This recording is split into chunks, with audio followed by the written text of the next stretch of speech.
Dontayvion Wicks scored 24.8 PPR fantasy points on Sunday, and his next 5 opponents ranked 21st or worse against opposing wide receivers.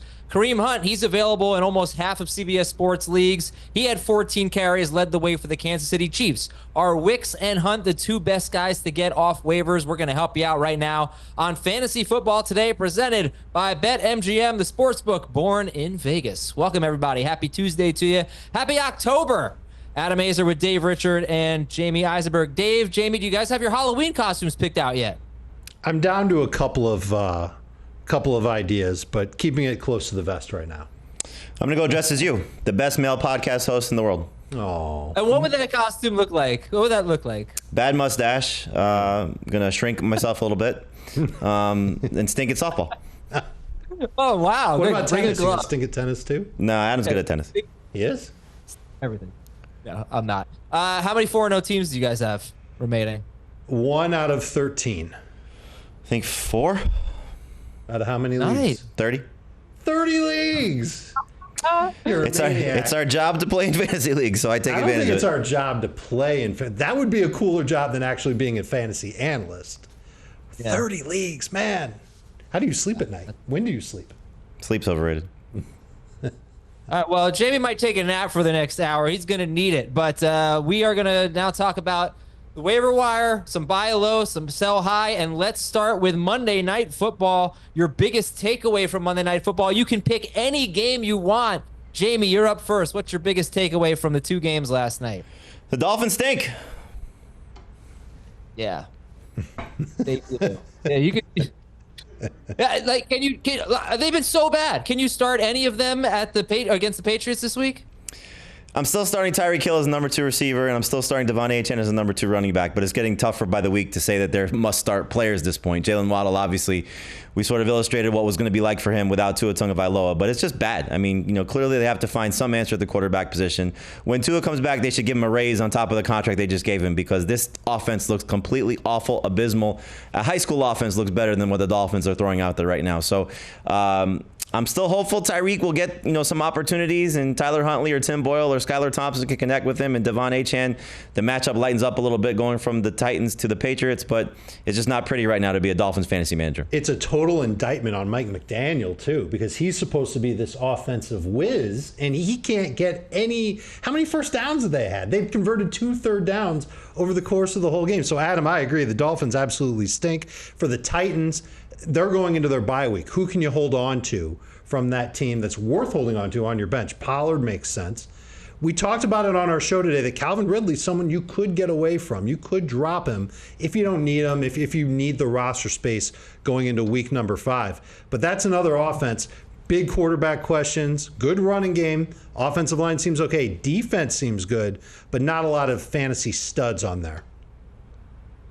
Yeah, actually, just look at these stats. Both teams last night were 2 of 12 converting third down. Both teams were bad, but a 31-12 for the Titans, and both teams are 1-3. Dave, how about the good game? 42-29, Detroit over Seattle. What were your takeaways from this one? Well, I'll just touch on the Lions, who barely threw the ball, and yet they were absolutely perfect. Jared Goff was perfect, 18 of 18 throwing the football. And really, we saw all of their great weapons on display. We even saw a season-high 9 PPR points from Sam Laporta. Woo! That's why I took him with a top 50 pick. But Jameson Williams did his thing with a catch and run for a touchdown. Amon-Ra St. Brown was awesome. 2 touchdowns he was involved in. The run game is awesome. Even without Frank Ragnow as their starting center, we saw both Montgomery and Gibbs have very good games. I think Goff is the interesting part of this, though, because this was his first really good game of the year. Do you hold on to him through the bye weeks? I don't think you have to. Obviously, if it's a super flex or 2-quarterback league, deep league, etc., you would. But I think Goff is someone you're going to be happy that you got this game from him. You might need to move on if you need a quarterback, obviously, in week 5 and maybe even beyond. I have the look on my face of someone who just realized that his 2 quarterbacks in one of our leagues are Jared Goff and Jalen Hurts. So I'm definitely going to be paying attention to our next segment when we break down the waiver wire. Jamey, if we need to improve our team and we don't feel like we can do it on the waiver wire, let's talk about our favorite buy lows. Favorite buy low candidates right now. You have Brandon Aiyuk. It's been a rough start for him, but we're going back. Let's get some Brandon Aiyuk. Let's just ignore the Seahawks. Okay, so we'll go with Brandon Aiyuk. Looking at his performance, the last 4 weeks have been absolutely abysmal. I think we'll start to get the best of him moving forward. Look, he can't be this bad for the rest of the season. Brock Purdy will start to get him going. I think Kyle Shanahan will start to get him going. And so if you're looking for a receiver, we know the position's been completely decimated by injuries. Turn one of these running backs that probably don't have a long shelf life, and we're talking about the sell high candidate for me, DeAndre Swift, Zach Moss, who may be losing his job soon to Chase Brown, or we know has an injury history, Aaron Jones, James Conner, any of these guys that are older running backs that have an injury track record. Now, you probably want to take Conner and Jones and maybe something with a package to get Brandon Aiyuk. Chuba Hubbard may be losing his job at some point down the road because of Jonathan Brooks. So any of these running backs that don't have a long shelf life, turn them into Aiyuk with the hope that he becomes the receiver that the 49ers paid, and certainly the guy that we saw last year. Did you just suggest one of those running backs, Conner or Jones, with something else to get Aiyuk? No. With Aiyuk and something else. Yeah. Yes, thank goodness, because otherwise I was about to have a conniption fit on the air, and that wouldn't have been good for anybody. Yeah, I know. I was about to ask the same question. Okay, good. Glad we clarified that. You got to get something back with Aiyuk. Dave, who's your favorite buy low? I think my favorite buy low is Josh Jacobs, and I kind of poo-pooed him on our podcast on Sunday after the Packers game, but that was a game against a good Minnesota defense where Jordan Love was coming back, and they had to throw to get back in. They were down so big early on, they couldn't run the football, and he still had 60% of the snaps. And do I really think that Emmanuel Wilson or Marshawn Lloyd are going to take away a lot of work from Josh Jacobs moving forward? I don't think so. He's averaging 4.6 yards per carry on the season. He's the better running back in Green Bay. And I can't help but look at that schedule moving ahead and think that the best of Josh Jacobs is coming. Remember, he hasn't scored yet. He's not catching the ball much. Those two things could flip in a single week. It could happen against the Rams. Josh Jacobs is someone I'm going to try and make some low ball offers for. I agree with you. He is a good buy low candidate, but I disagree that the other guys are not going away, because I think this is something that they wanted to do all along. And I'll stick by what I said. I thought it was going to be Marshawn Lloyd.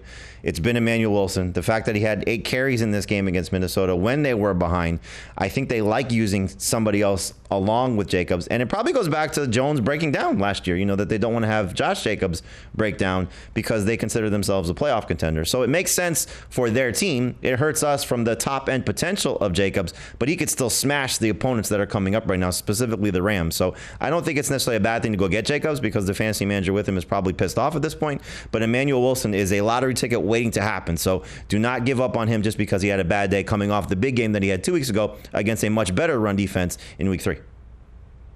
All right, let's go to our favorite sell high candidate now, and we'll start with Dave, and you're saying sell high on Stefon Diggs. I think it's a good idea to see what you can get for someone who's got some brand name recognition in fantasy. So everybody in those home leagues, they're going to know who Stefon Diggs is, and they see that his numbers have been great to start the season. They're going to want to go and get him, and they might overpay for him, but he's had some wacky stat lines. He had a rush touchdown last week, first one of his career, 10 catches the week before, 2 touchdowns back in week 1. He's doing good things, but it's still low yards per catch for him. He's still not the number one guy in this Houston offense. He's been doing a lot of these things without Joe Mixon on the field. So I'm nervous that Stefon Diggs isn't going to be as good moving forward as he has been through the first 4 weeks of the season. All right. Yeah, we're hoping to get Tank Dell back this week as well. Yep. And Jamey, after that big game from DeAndre Swift, you're saying, let's see what I can get for him. Oh, sell. I mean, look, Swift was great last week, an absolute stud. The fact that he had 7 catches, looked like the running back we saw in Philadelphia and at times in Detroit. And maybe the Bears' run offense has sort of solved their problems here, and the run blocking will be better. But the first 3 weeks of the season were completely miserable for DeAndre Swift. So maybe he was just motivated by the Roschon Johnson, movement to take his job away. Maybe he just finally clicked and things have started working. Maybe it was just the fact that they had a good matchup and he took advantage of it. But the schedule's not bad. This is a good week to use Swift if you need him. Carolina, we know, has been good for opposing running backs. But if you can turn him into something now, again, if you could turn DeAndre Swift into Brandon Aiyuk because somebody needs a running back and you need a receiver and that team's loaded at wide receiver, please make that trade. So Swift is somebody that you should get rid of completely right now. Don't sell him for anything, but try and get something that can help your team moving forward, because I think we're going to see a split backfield and maybe potentially still the worst of DeAndre Swift, or back to the worst of DeAndre Swift based on what we saw the first 2 weeks. Would you take a Christian Kirk for DeAndre in a heartbeat? Trying to think of a worse receiver. Michael Pittman. Pittman had a pretty good game. You'd take Pittman for Swift too, right? I would aim higher, because I think Pittman goes back to being Pittman again with Anthony Richardson under center. Okay, so aim high with Swift, but don't get rid of him for nothing, which Correct. is what you said. Yep. Yeah, and by the way, the Bears have 6 carries inside the 5-yard line so far this season. Khalil Herbert has 4 of them. Roshan Johnson has 1. DeAndre Swift has 1. Okay, let's talk about the waiver wire here. We're going to obviously get into it more in depth in just a little bit. But your top 3 waiver wire priorities, Jamey, I'm going to start with you. Yeah, all 3 of them are receivers. You know, the obvious one is Dontayvion Wicks. No Christian Watson for who knows how long. There's the chance he goes on injured reserve. Then it's Xavier Legette coming off the game where he had 10 targets, 6 catches, 66 yards, and a touchdown. Adam Thielen's going to be out for at least 3 more games. So we'll see how much Legette continues to prove himself and hopefully establish himself as the second option there behind Deontay Johnson, as long as Andy Dalton is starting. And then Wan'Dale Robinson has been basically 11 PPR points or more in 3 or 4 games. He's been 6 catches and 8 targets in 3 or 4 games. And the game where he didn't get 6 catches or 8 targets, he scored a touchdown. So hopefully Malik Neighbors is fine. He's doing a great job playing off of Neighbors, and Daniel Jones just continues to look for that player, whether it's been Sterling Shepard or now Wan'Dale Robinson. He loves that slot receiver, so Robinson's going to be great in PPR moving forward. I'll take the same receivers, but I'm going to put a running back in front of them, Adam. Kareem Hunt is who I would go after first and foremost. Looks like he's the new lead running back for Kansas City. It is definitely a fluid situation because Clyde Edwards-Helaire is going to come back off of IR eventually. Who knows what role he will have that can take Kareem Hunt off the field. Samaje Perine clearly locked into the passing downs role for the Chiefs, and he had a short yardage touchdown in week number 4. But I thought Hunt looked good for a 29-year-old who averaged like 3 yards per carry in 2023. Looked fresh, looked spry, knew what he was doing. I know the coaching staff and the quarterback trust him in Kansas City. So I can't help but think that he's going to have some fantasy potential as like a number 2 running back moving forward. Well, that's a really interesting player and someone we're going to get into more in our next segment when we take a look at quarterbacks and running backs to pick up off the waiver wire. Kareem Hunt is the number 1 running back for Jamey and Dave, but Dave is just overall higher on Kareem Hunt. So that's a situation that we're going to talk about when we come back right after this on Fantasy Football Today.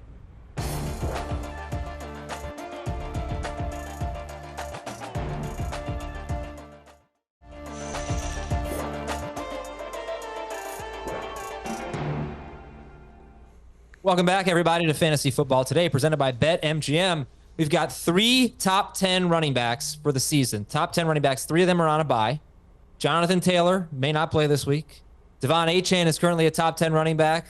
He's, well, as Heath would say. So we might need to dip into the waiver wire a little bit. At quarterback, no Jalen Hurts, no Jared Goff. Let's take a look at what's available. We'll start with the quarterbacks here. And you're not going to see Justin Fields on this list. You're not going to see Geno Smith. You're not going to see Sam Darnold. They're a bit above the roster percentage thresholds. So, Jamey, as we take a look, we got Trevor Lawrence and Deshaun Watson with great matchups. We've got Andy Dalton with a terrible matchup, but he's been playing really well. We're hopeful that Joe Flacco, for Flacco purposes, that he plays for Josh Downs and Michael Pittman purposes, but obviously Anthony Richardson would also be appealing. And then there's Drake May. But yeah, why did you go with Lawrence over Watson?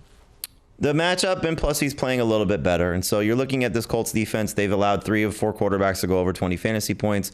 Lawrence coming off his best game, 18 fantasy points, so he's yet to get to the 20-point threshold. But I think as we're starting to see, maybe getting a little bit more comfortable, Brian Thomas clearly taking a step forward. Christian Kirk the last 2 weeks has looked like Christian Kirk again. Maybe he gets Evan Ingram back as well for this matchup also. And the run game's been a little bit stagnant. So I think Trevor Lawrence can maybe get to that 20-point mark.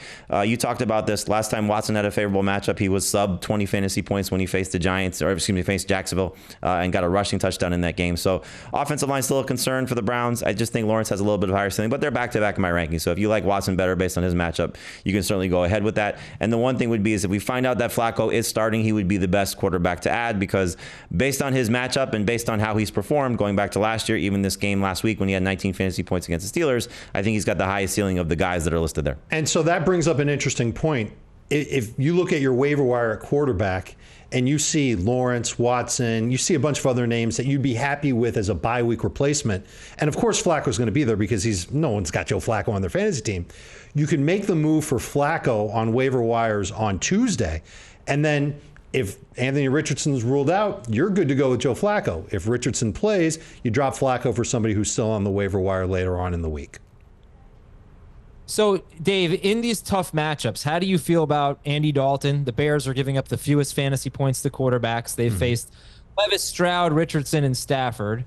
And how do you feel about, who was the other one that had the tough match? Oh, Sam Darnold. He wasn't on there, but Sam Darnold against the Jets. He's 67% rostered. The Jets are allowing the second fewest. They've placed Purdy, Levis, the Patriots, and Bo Nix, but they did pretty well against Purdy. So these guys are playing at a pretty high level. Darnold and Dalton, your thoughts?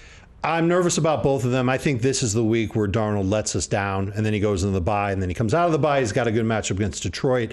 He'll let us back up after that. But I would start him ahead of Dalton because he's got the higher ceiling. And even a bad game for Sam Darnold could mean 30 pass attempts, 250 yards, couple of touchdowns, couple of turnovers. That's not so bad. That can get you pretty close to 20 fantasy points. A bad game for Andy Dalton looks much, much worse than that. Yeah, I'm gonna stick with Darnold. I mean, the Jets have no pass rush right now, and look what Darnold has already faced. He's faced a great Texans secondary. He beat them up for 4 touchdowns. He faced a great San Francisco defense. He beat them up for over 23 fantasy points. I know the Packers were banged up without Jair Alexander. He still let them up for 4 touchdowns. I mean, the guy is just playing at an unbelievable level right now, and I don't buy that the Jets defense is that locked down just because they did that against Purdy. Everybody else really is just a terrible quarterback, especially Bo Nix. I mean, 60 yards passing is going to really inflate some of those stats that we're looking at here. So Darnold right now is locked in. He's not a top 5 quarterback by any stretch, but given the quarterbacks that we're missing, no Goff, no Hurts, he's definitely a top 12 quarterback for me. And so let's say that if Darnold and Lawrence are on the waiver wire, would you take Darnold first? Darnold easily. Well, if Fields were on the waiver wire, you'd take him over Darnold, right? Yes, I would take Fields over Darnold. And we just got some news today. Mike Tomlin saying that Fields will start, but Russell Wilson getting closer to a return. So Fields better win. Hopefully keeps that job because I don't want to see Russell Wilson right now. I think Justin Fields is playing great. Let's take a look at the running backs here, and let's start with the Kansas City Chiefs. So Kareem Hunt, Dave, you have been higher on him. You know, you kind of called this a few weeks ago. You thought he'd be the best one to get, and Carson Steele fumbled. Andy Reid said he would go back to Carson Steele, and that Clyde, I don't know if Reid said this, but Clyde Edwards-Helaire reportedly is expected to be back this week, or at least, come off IR. So just how excited are you about Kareem Hunt? I'm not jumping out of the chair and dancing to Kareem Hunt being a top. Dave. No, I don't want to do it. Plus, my foot hurts. But how do you ignore the fact that he led Kansas City's running backs in snap share? He led them in carries. He averaged almost 5 yards per carry, 3 targets and 2 catches for some decent yardage. He just didn't get that short yardage touchdown opportunity. That went to Samaje Perine. Who's to say that Perine continues to get those opportunities? I think eventually Kareem Hunt will get them. And I know that he's 29 years old. I know that he looked terrible last year. But the 2 things that I still think he can do well, number 1, he didn't get the chance to do it, but that's score short yardage touchdowns. And number 2, pass protect. He didn't get the chance to do that either. But the things that he did get a chance to do in week 4, he did well. So there's an opportunity here that if Clyde Edwards-Helaire still does what Clyde Edwards-Helaire has done ever since his rookie year, Carson Steele stays on the bench and Samaje Perine sticks on passing downs, Kareem Hunt's going to have an outstanding year moving forward. I think he could be a number 2 running back. I can't let others in my fantasy league get their mitts on him when I have the chance to do it. He's certainly the one you want to go add first. But first off, don't invest too much fab in him because we may see Clyde Edwards-Helaire getting those running down opportunities.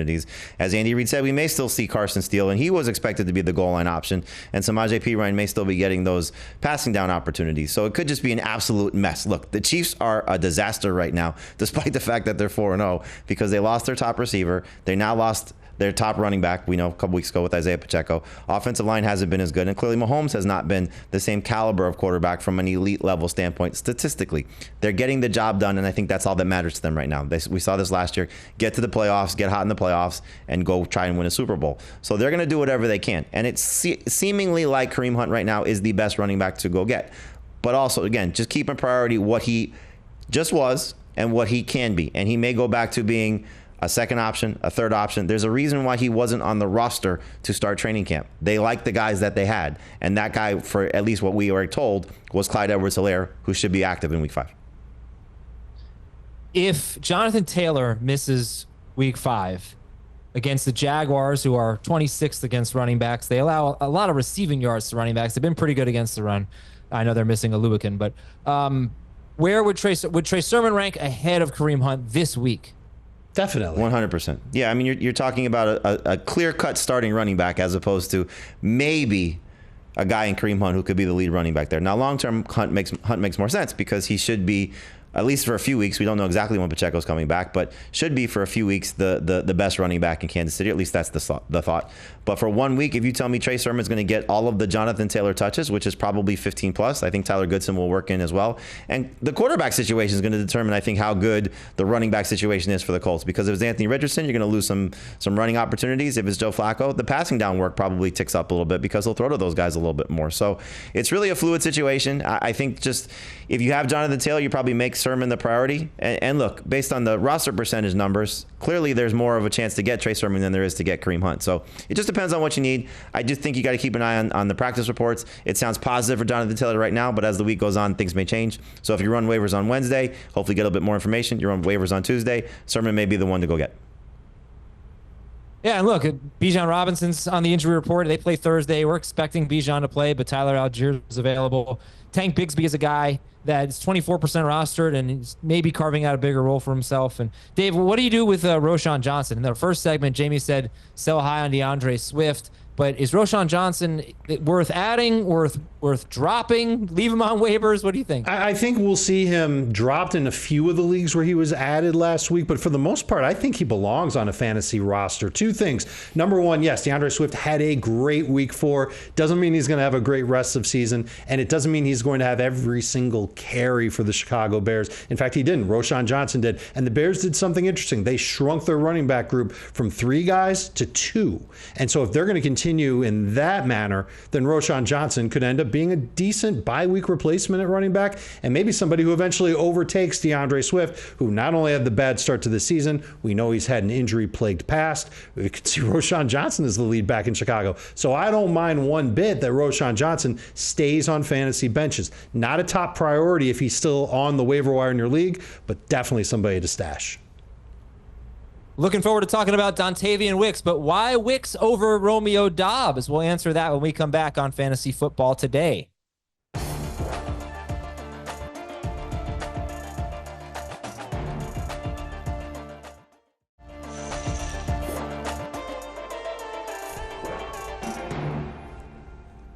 Which wide receivers and tight ends should you be adding off the waiver wire this week?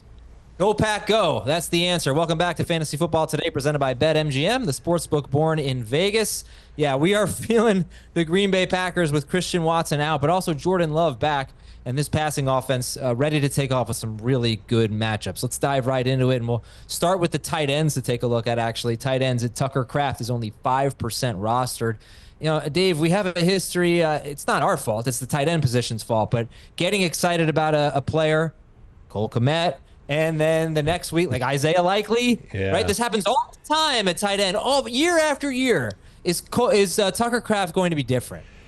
I hope so. And certainly he's going to have the opportunity to be different, Adam, because he's been playing a lot already for Green Bay. Just think about the year that the Packers have had. Week 1, the receiving corps is healthy. They go against Philadelphia. Kraft has a decent game, not a huge game. No one really cares about him. The 2 games after, Jordan Love's hurt. No one in the passing game was really doing anything outstanding for the Packers. Love comes back. They're down by 3 scores early on against Minnesota. Love has to throw. Underneath passes are there against the Vikings zone coverage, and Tucker Kraft makes some big plays. I think that Tucker Kraft all along has been playing and will continue to play and be a focal point of the Packers offense. Is he going to be the top target getter for them? No. Is he going to be a little touchdown dependent? Maybe. You know, in PPR leagues, he could end up having a nice safe floor of 7 or 8 PPR points, and there are fantasy managers that would love to have that. So I think Tucker Kraft is going to be a top waiver priority, top 5 regardless of position. But if you are set at wide receiver, you're set at running back, and you need help at tight end,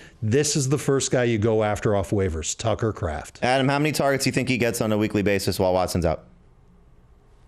I'll say 6. Perfect. How many times? How many tight ends would you take scoring north of 10 PPR points per game right now?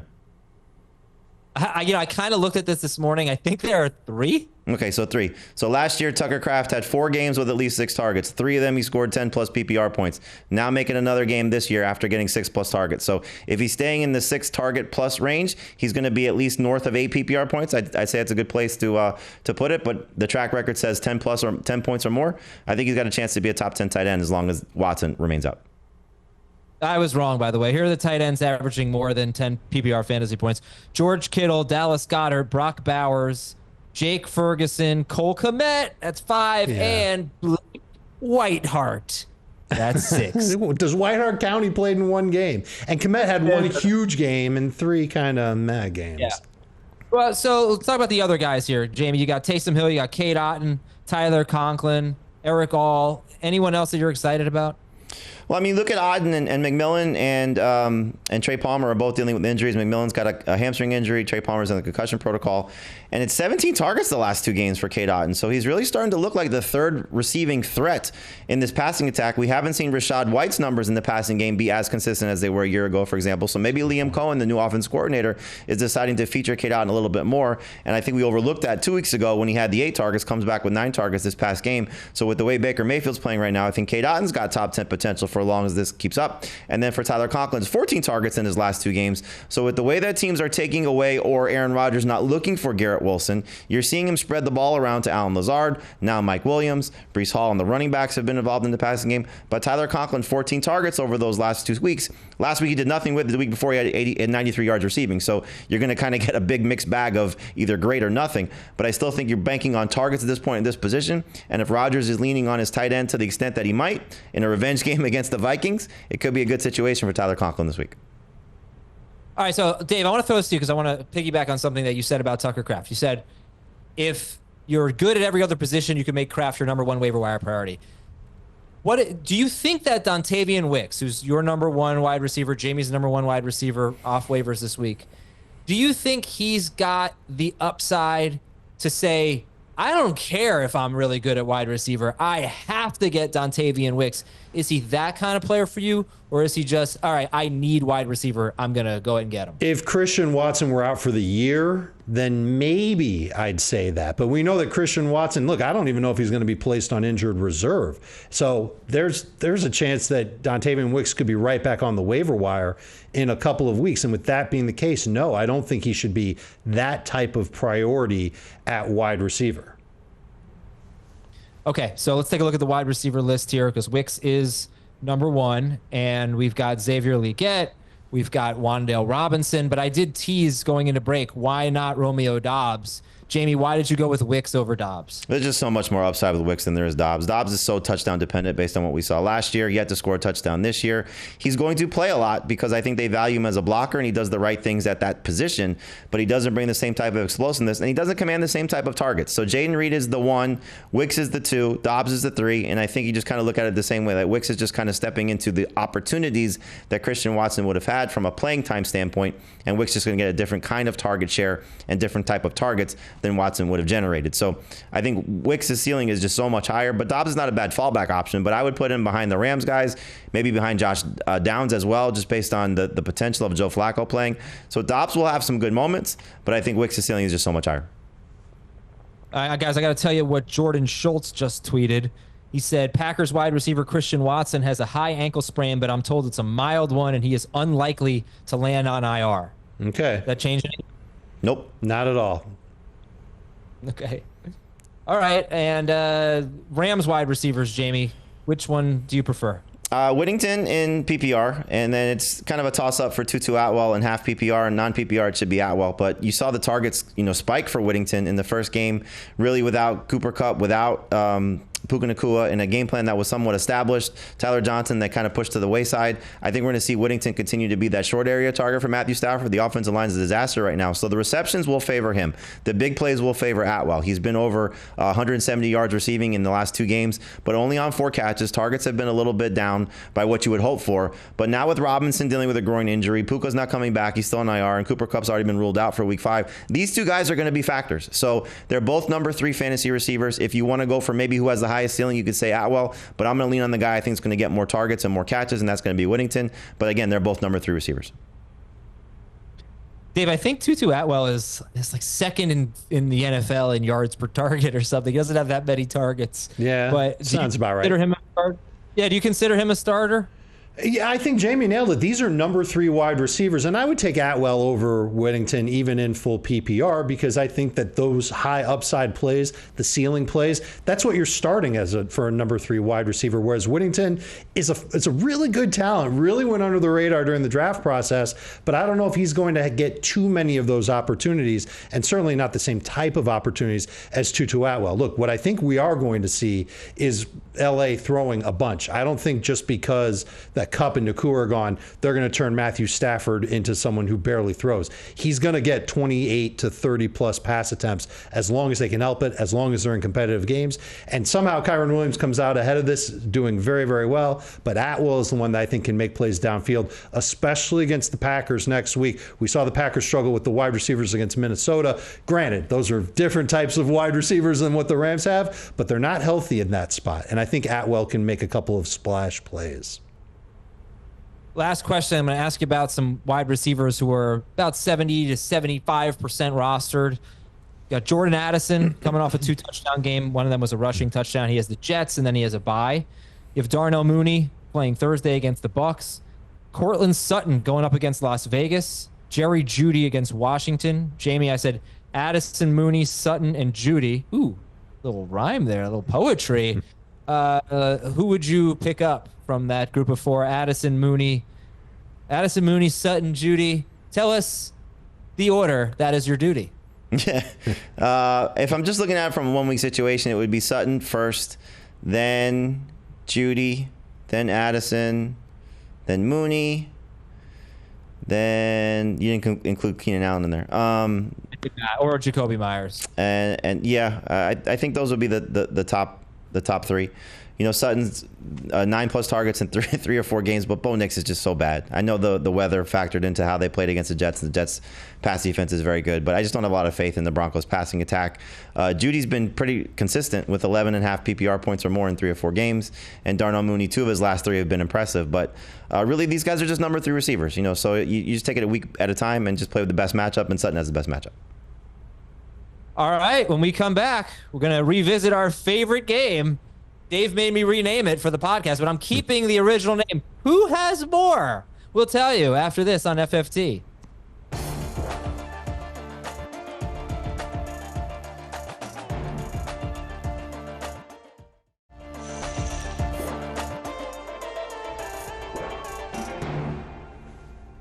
We are back on Fantasy Football Today, presented by BetMGM, and it is time for America's 58th favorite fantasy football-related game show, Who Has More? We'll see who can win, Dave or Jamie. All right, here's your first. This show would have been rated higher with the name Who's Got More. Just saying. Who's Got More? Yeah, maybe. Or maybe segment no more. Segment no more. We'll see how this goes. It could be on the chopping block. We'll see. It's on the drop-o-meter. All right, who has more PPR fantasy points? David Montgomery or Jahmyr Gibbs?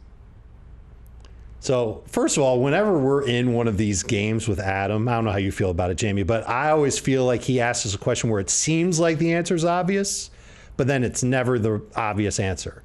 So if that's the case, then does that mean that David Montgomery is the answer here? I'm going to play the Azer game and say Montgomery. Montgomery. The Azer game is actually America's 8th favorite fantasy football-related game show. That's a different game. No, you are both incorrect. It is Jahmyr Gibbs. Oh, Dave, get out of my head because you have no idea what you're doing up there, bro. It is very close, though. Jahmyr Gibbs, 71.1 fantasy points. David Montgomery, 69.5.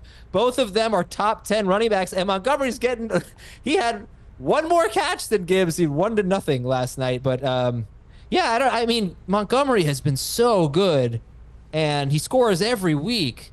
He's going into a bye. Would you guys just hold him or sell him? Oh, you're holding him. I mean, he scores touchdowns every week. You got to get something amazing in return for David Montgomery. So if you're stuck, you know, you're 1-3, 0-4, and Montgomery is somebody that clearly you can't start because of his bye week, and you want to trade him for something that you need out of desperation, then that's the type of move you're making. But if your fantasy team's in a good spot, you're loving David Montgomery right now. Yeah. All right. Who has more catches? Tyreek Hill or Devon Achane? Achane. Correct. It is Achane. 20-17. And watching the game last night, I mean, like, Waddle is seemingly hopeless until Tua is back.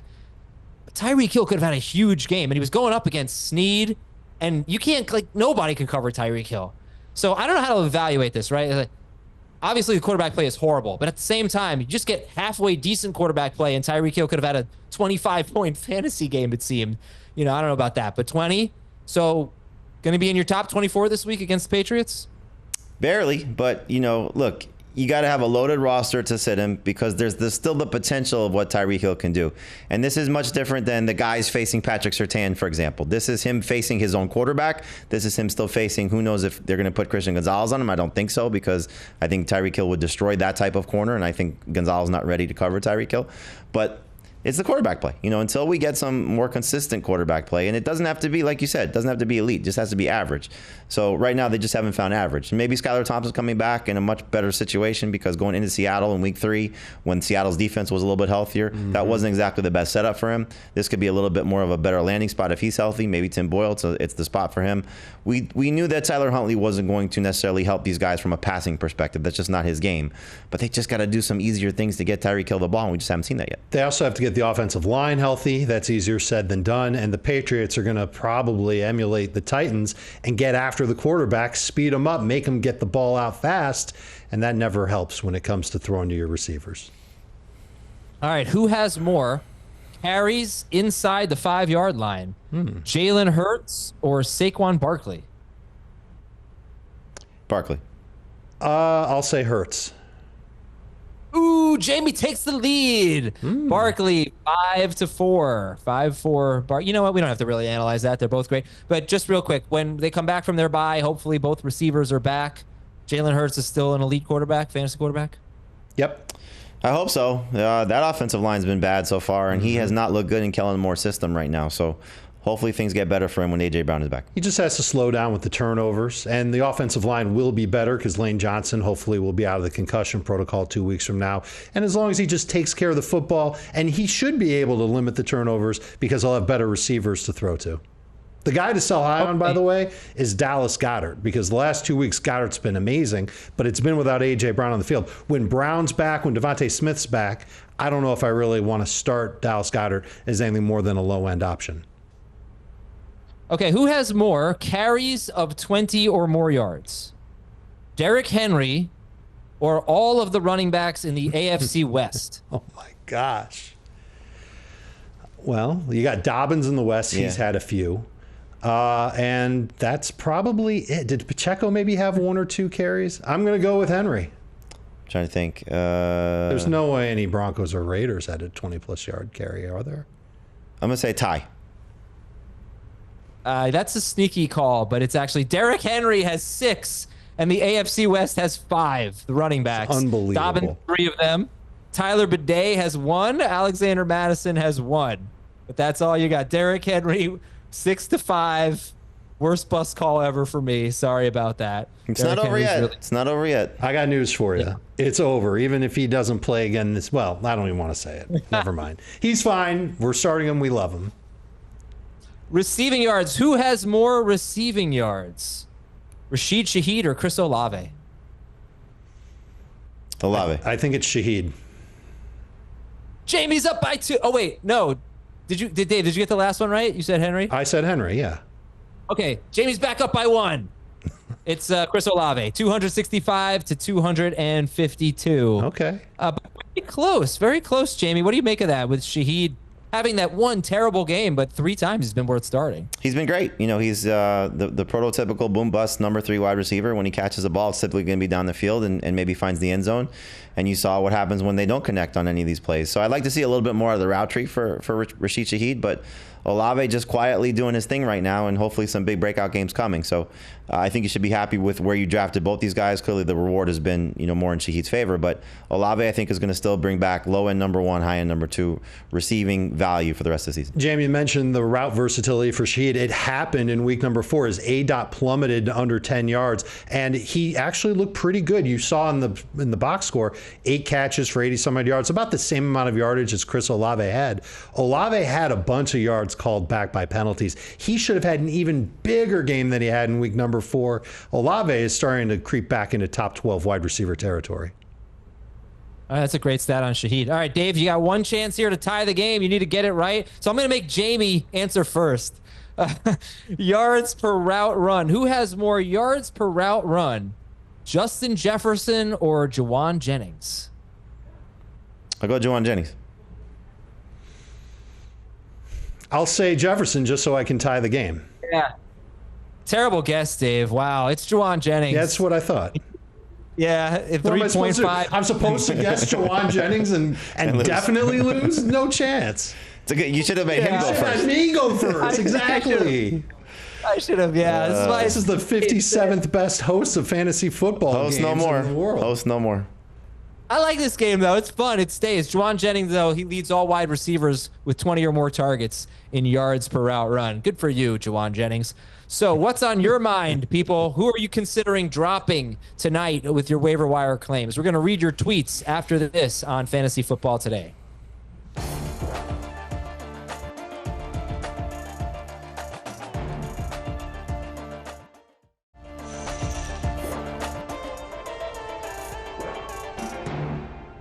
Finishing up with your questions on Twitter or X, right here on Fantasy Football Today, presented by BetMGM. Ryan wants to know, are we flat out dropping Pitts and Andrews? Can't believe I'm writing this, and he didn't even use punctuation, so you know he's serious. Guys, are we dropping Pitts and Andrews?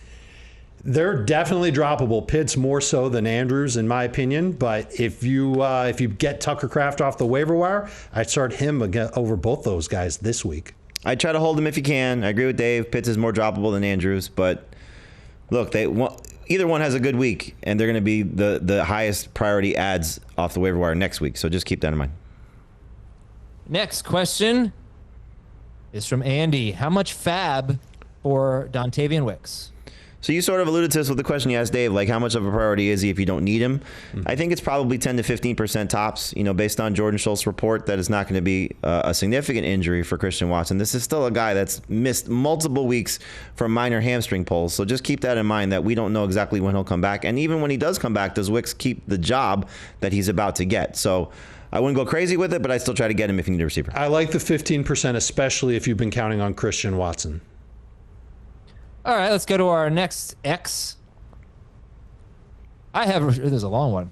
I have Rashee Rice and Zamir White. Do I drop them? I'm not going to read it. Go ahead, guys. Well, he loves the show. That's good. No, it's fine. I think he took your let's do more suggestion seriously and wrote more in his. Who has more? Yeah, who has more? Characters in their tweets or time on the show? Yes, you're dropping both these guys. I'd get Hunt and Wicks. Okay. Next up, should I drop Lawrence for Herbert in Superflex? I'd rather have Lawrence. He actually followed up with or for Dalton. I mean, Dalton would be the top guy to go get, and I'd rather have Lawrence than Herbert as well. Look, Herbert has just been a terrible fantasy quarterback so far, and Lawrence, I think, still has a higher ceiling based on the offense he plays in. Agreed. All right, last one. Drop Romo Dunze for Dontayvion. Yeah, you can do that. Yep. You're not going to feel good starting Romo Dunze. You will feel a little better with Wicks. Oh, I forgot. We have a special one. A special tweet. I haven't even seen it. This was just for Dave. Go ahead, Dave. Well, it's just an interesting one. If Swift is available in my league, would you use the number 2 waiver that doesn't reset to pick him up? Normally, I would say sure, but this guy already has Bucky Irving and Jonathan Brooks. I would not drop those guys for DeAndre Swift. Yeah, I would tend to agree. Okay. Good. Yeah. Bye weeks, guys. It's crazy. We need some players here. So it's going to be a busy Tuesday evening setting those waiver claims. And yeah, you probably, if you haven't done it yet, you might want to even ask your league, hey, should we change waivers to run on Wednesday? Because then you're going to have a better idea of who's injured and how severe, how much of a priority should Tyler Allgeier be, for example, things like that. So it's not a bad idea. All right, thanks so much for watching, everyone. We appreciate it. We're back tomorrow at noon Eastern on CBS Sports Network. You need more help? Check out our Fantasy Football Today podcast episodes every day. For the delightful Dave Richard and the amazing Jamey Eisenberg, I am Adam Azer. Have a good one. Talk to you tomorrow.